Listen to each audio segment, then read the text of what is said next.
Juliet Kaska, and this is post-race hip flexor stretches. Your hip flexors are a group of muscles located in your thigh just below your hip. They're responsible for flexing the hip as well as bringing the knee up towards the hip. In other words, you use them every step of the way during your race. If they're tight, you're going to end up slowing down. If you spend the time after your race stretching them, you'll most likely have a better time the next day.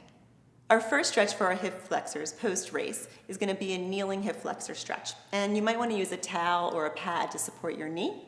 So place that towel underneath of your left knee and then step your right foot forward and lunge your hips forward, bringing the knee in line with the second toe but not past the toes. Once you have your stability, you can bring your arms up overhead and you can also do a little side bend.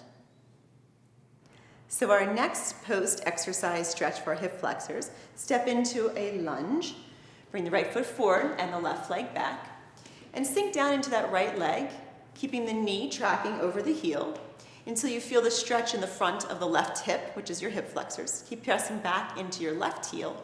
And once you find the stretch with the tailbone tucked and the abs drawn in, then reach your left arm up overhead and do a lateral bend, which will increase the line of the stretch all the way up and down into your hip flexor.